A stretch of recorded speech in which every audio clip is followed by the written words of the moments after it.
anak-anakku semuanya, selamat pagi. Bagaimana kabar kamu hari ini, Nak? Semua dalam keadaan sehat kan? Nah, anak-anakku semuanya, tetap Miss ingatkan ya, jangan lupa berdoa dulu, mengucap syukur kepada Tuhan dan meminta kekuatan dari Tuhan untuk melakukan setiap aktivitas kita dalam satu hari ini. Nah, anak-anak, hari ini kita akan masuk mata pelajaran PKN, yaitu tentang kebersamaan dalam keragaman. Nah, anak-anak, kemarin kita sudah belajar ya, keragaman di Indonesia itu dapat meliputi suku, bangsa, agama, budaya, dan juga kegiatan ekonomi. Nah, anak-anak, keberagaman itu memang menimbulkan perbedaan. Tetapi masyarakat kita semuanya harus tetap bersatu anak-anak, karena sesuai dengan semboyan kita, yaitu Bhinneka Tunggal Ika. Nah, anak-anak, dalam kegiatan sehari-hari, keragaman itu dapat kita jumpai di dalam kegiatan kerja kelompok atau kerjasama. Nah, baik itu dalam organisasi ya anak-anak. Nah, tapi di dalam kerja kelompok dan kerjasama ini, nah disinilah kita dibutuhkan untuk tetap bersatu dan tetap toleransi. Nah, anak-anak, hari ini Miss akan jelaskan kepada kamu perbedaan antara kerja sendiri dengan kerja kelompok atau kerjasama. Nah, dan manfaatnya ya anak-anak, kamu perhatikan ya.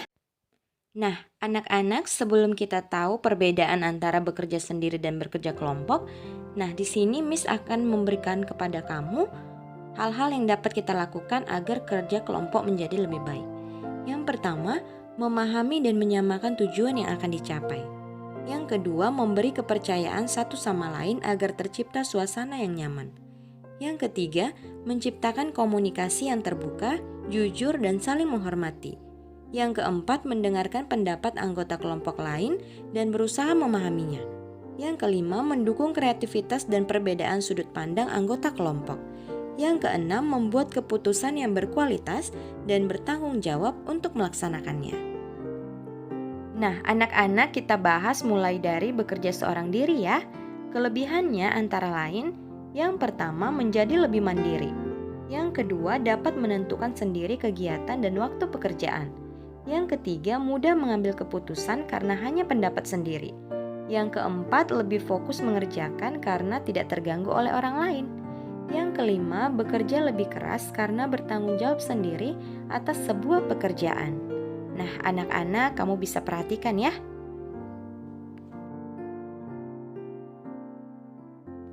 Nah, anak-anak, bekerja seorang diri tentu saja memiliki kekurangan. Antara lain, yang pertama, pekerjaan dapat selesai lebih lama.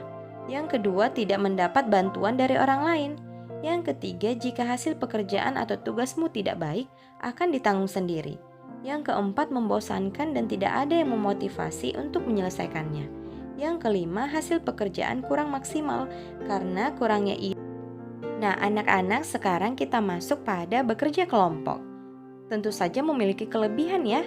Antara lain, yang pertama, hasil pekerjaan lebih maksimal karena dipikirkan oleh banyak orang. Yang kedua, memanfaatkan keahlian atau keterampilan yang dimiliki anggota kelompok. Yang ketiga, pekerjaan menjadi lebih ringan karena dikerjakan oleh beberapa orang. Dan yang keempat, berani mengambil resiko yang lebih besar karena ditanggung bersama. Nah, anak-anak, kamu bisa lihat ya perbedaannya. Kemudian, bekerja kelompok tentu juga memiliki kekurangan. Antara lain, sulit menentukan keputusan karena banyak pendapat dalam kelompok. Yang kedua, saling melempar tanggung jawab jika anggota kelompok kurang bertanggung jawab.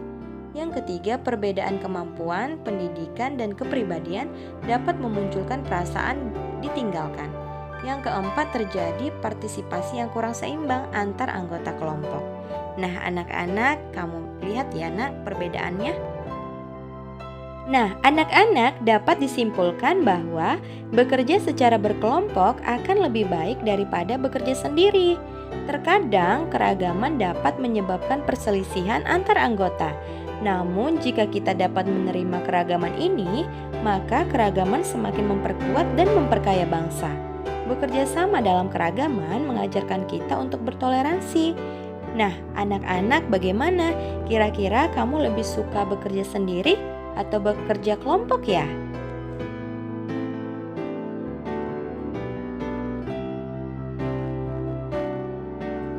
Nah, anak-anak, sekarang yang menjadi tugas kamu, lakukanlah 2 contoh kegiatan, boleh lebih juga ya anak-anak, yang menunjukkan kerja kelompok atau kerjasama yang dapat kamu lakukan di dalam keluarga kamu.